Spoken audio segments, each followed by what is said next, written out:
So, let me see here. We got a little bit of a mix. We turn on the younger side here. How do you cats and guys and gals, you go to school out here?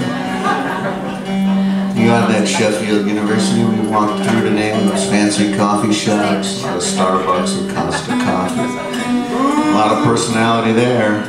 Yeah, how's it going out here? Yeah, you know, just fucking spending too much money learning how to be a globalist at these universities, man, I'm telling you. You just take that money and go out and take it out on the Dixie. See the world, you'll learn way more, I'm telling you. They're going to teach you how to be a globalist. Oh, they'll say they're not. They'll tell you, yeah, that's pretty much it. Beautiful. They give you the money to go. You spend 15, 20 years, you'll be a doctorate, protectorate, what are they? This, that, and the other thing, and then you get to the graduate and the masters, and then pretty soon you're graduating in your coffin.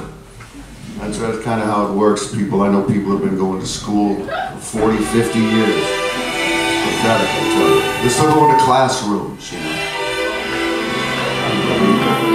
Take that money back! Give it to the evil empires. What's wrong with you people?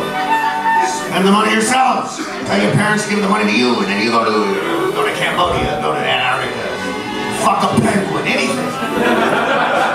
Jesus Christ, have sex with a dolphin, experiment. You know, sorry. Hey, do you mind? I didn't mean to interrupt. That's okay. So I got my wife, you know, the brunette, plastic Marilyn Monroe mask for her birthday the other night. So we rented a hotel room for the evening, and she got dressed up as Marilyn, and I got dressed up as both Jack and Bobby Kennedy. You know, the dark blue suit, the green silk tie, the Florsheim shoes, and the St. Christopher's medal, right? Comfortable. So the next thing you know, we're naked on the floor having oral sex together, and I realized I'd have to cut off Marilyn's plastic lips if I wanted to drive deep.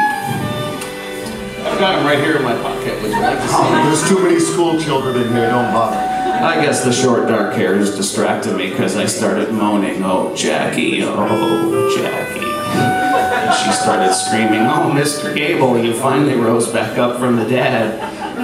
And then she grabbed me like a microphone and started singing "Diamonds Are a Girl's Best Friend." I started shining like a sunlit temple to Apollo. So I sang, "Roses are red, violets are blue, I'm schizophrenic and so am I." And she said, "Well, 23 skidoo." I tell you, it was the biggest fucking group orgy I've ever had with one woman. Listen, Marilyn was so hip, she had AIDS years before it became popular. When I then realized it was probably too late to call the Supreme Court to see if I could get approval to have a mutual orgasm with Ms. Monroe, I started a twitching and a shaking like the Washington Monument. And just about when I was ready to shoot, my head popped off and blood squirted out all over the ceiling. And when it dried, it perfectly resembled the nativity scene by Hieronymus Bosch. And she smiled and said, "Oh, Jack." I said, "Thank you, ma'am, but you can call me Mr. Ruby." I then realized it was time to say goodnight to Dallas, Texas, and hello to a world dominated by nightmares and superstitious motorcades. And then about 13 days later, I realized my mother-in-law ruined my marriage. Really, what happened? Well, my wife came home from work early one day and found us in bed together. By the way, what's your name? Sirhan, Sirhan. Yeah, I heard you the first time.